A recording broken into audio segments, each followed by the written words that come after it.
Pemirsa, Rusia mengimbau Amerika Serikat dan Zionis Israel segera menghentikan agresi militernya. Hal itu disampaikan di sidang Dewan Keamanan PBB. Rusia memperingatkan bahwa perang melawan Iran beresiko menyebabkan kerusakan global. Konflik tersebut akan meningkat menjadi konflik skala penuh, tidak hanya di tingkat regional tetapi juga tingkat global. Amerika Serikat dan Zionis Israel harus menyadari betapa seriusnya konsekuensi dari perang ini. Orang-orang yang tidak bersalah hingga perempuan dan juga anak-anak meninggal dunia setiap harinya. Rusia juga menegaskan siap membantu menemukan cara untuk menyelesaikan konflik tersebut. В качестве важных игроков на мировой арене. Вашингтон и Западный Иерусалим не могли не осознавать всю тяжесть последствий своей военной авантюры для стран региона. Ежедневно гибнут ни в чем не повинные люди, включая женщин и детей.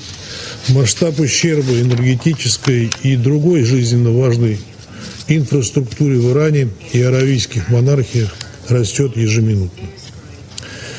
Непоправимый урон наносится не только региональной стабильности, но и глобальной продовольственной, энергетической безопасности и в целом мировой экономике.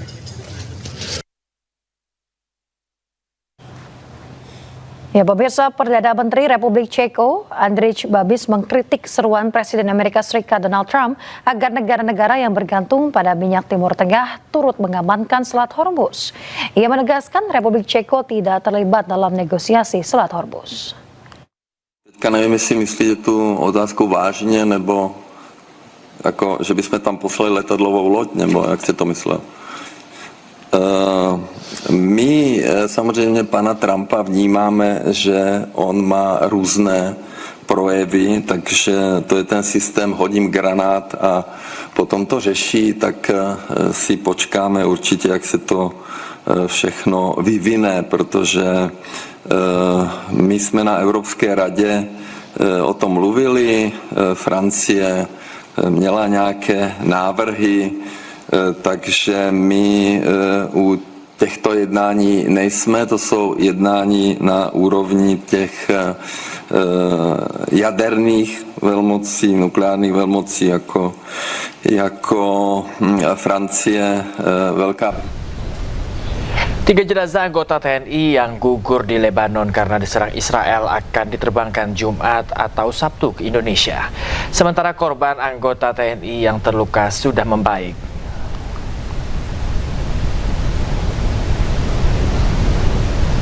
Kembangan tentang jenazah daripada 3 prajurit TNI yang telah gugur di Unifil saat ini sudah berada di rumah sakit Saida yang ada di Lebanon dan sedang pemulasaran jenazah yang rencana akan dikembalikan ke tanah air.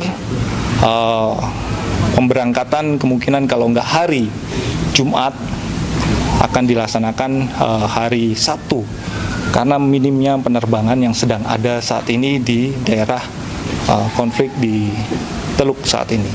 Sehingga update berikutnya akan kami sampaikan setelah ada kepastian kapan kepulangan dari jenazah 3 orang prajurit TNI yang telah gugur di Lebanon Selatan. Perawatan yang luka? Perawatan yang luka dari 3 prajurit yang dirawat di Rumah Sakit Beirut saat ini sekarang sudah membaik, sudah dalam kondisi yang lebih stabil daripada. Isak tangis pecah saat istri Praka Farizal Ramadan tiba di rumah duka di Kulon Progo, Yogyakarta. Tangis sang istri tak terbendung ketika ibu Praka Farizal menyambut dan juga memeluknya.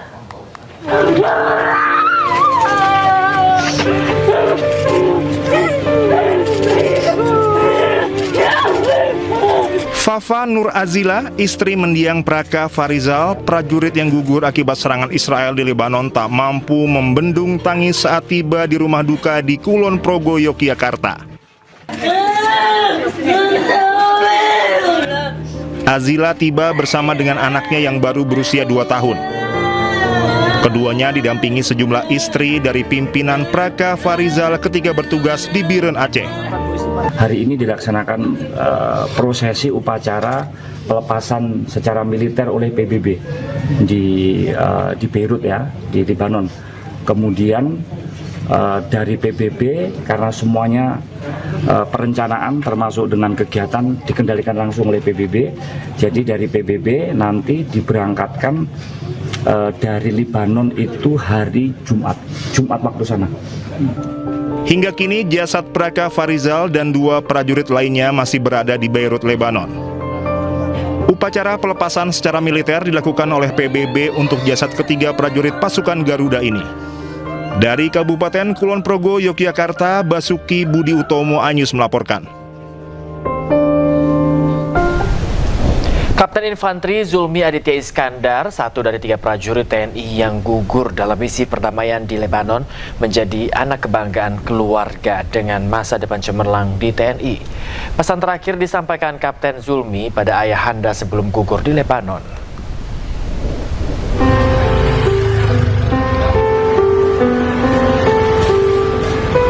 3 personil TNI dalam misi UNIFIL gugur saat bertugas di Lebanon pada Maret 2026, termasuk Kapten Infanteri Zulmi Aditya Iskandar. Dengan kesedihan yang tidak tertahankan, Iskandarudin menceritakan pesan terakhir yang diterima dari putra kebanggaannya, Kapten Infanteri Zulmi Aditya Iskandar, sebelum gugur dalam misi perdamaian PBB di Lebanon. Senin pagi, hanya beberapa jam sebelum insiden ledakan proyektil merenggut nyawa anaknya, Iskandarudin menceritakan Zulmi sempat menghubunginya melalui aplikasi WhatsApp yang menunjukkan perhatian mendalam kepada sang ayah. Iskandarudin yang merupakan pensiunan anggota TNI menyebut putranya sebagai anak yang memiliki masa depan yang sangat cemerlang dengan selalu berhasil menyelesaikan tugas dengan baik sehingga dipercaya memimpin kawan-kawannya. Kepergian Kapten Zulmi terasa sangat menyesakan bagi keluarga mengingat sang perwira lulusan Akmil tersebut dijadwalkan akan menyelesaikan misi internasionalnya dan kembali ke Indonesia pada 30 Mei 2026 mendatang. Ya kita nanti kalau berangkat yang sendiri, kemudian mengingat umur ya, kita udah bawa teman atau kemudian supir. Ya, yang jelas anak kebanggaan ya, anak kebanggaan. Marah masa depan yang bayangan saya ya sangat cemerlang karena dari Akmil tugasnya selalu berhasil di mata anggota dan di mata rekan-rekannya. Dikenal memang orang baik karena saya merasa dari bawahan saya sampaikan itu, jadilah pemimpin yang baik yang dikenal oleh anggota. Saat ini pihak keluarga tengah bersiap menyambut kedatangan jenazah yang diperkirakan tiba di tanah air dalam 1 atau 2 hari ke depan. Jenazah rencananya akan diterbangkan dari Beirut ke Jakarta sebelum dibawa ke rumah duka di Cimahi. Iskandarudin menegaskan keluarga telah ikhlas melepas kepergian putra mereka yang gugur saat menjalankan tugas negara. Dari Cimahi, Jawa Barat, Yuwono Anyis melaporkan. Pemirsa, Duta Besar Palestina untuk Indonesia, Abdul Fattah Al-Satari, takziah ke rumah duka Kapten Infanteri Zulmi Aditya Iskandar, pasukan TNI yang gugur di Lebanon akibat serangan Israel. Atas nama negara Palestina dan rakyat Palestina, ia hadir menyampaikan belasungkawa pada keluarga almarhum. Kesedihan atas kehilangan Kapten Zulmi tak cuma menjadi duka bagi keluarga dan bangsa Indonesia, namun juga menjadi kehilangan bagi bangsa Palestina. Selain itu, pemirsa, Dubes Palestina Abdul Fattah Al-Satari menyampaikan nantinya di masjid-masjid Palestina termasuk Masjid Al-Aqsa akan dilaksanakan sholat Ghaib. وعلى آله وصحبه أجمعين. قال تعالى في كتابه العزيز: ولا تقولوا لمن يقتل في سبيل الله أموات بل أحياء عند ربهم يرزقون. باسم سفارة دولة فلسطين لدى أندونيسيا وباسم الجالية الفلسطينية وبمرافقة سنتارا فلسطين أخونا عبد الله غنيم وباسم الشعب الفلسطيني، جئنا اليوم لكي نقدم واجب العزاء في أبنائنا وأبنائكم الشهداء الثلاثة. يقدم العزاء باسم الرئيس الفلسطيني والحكومة.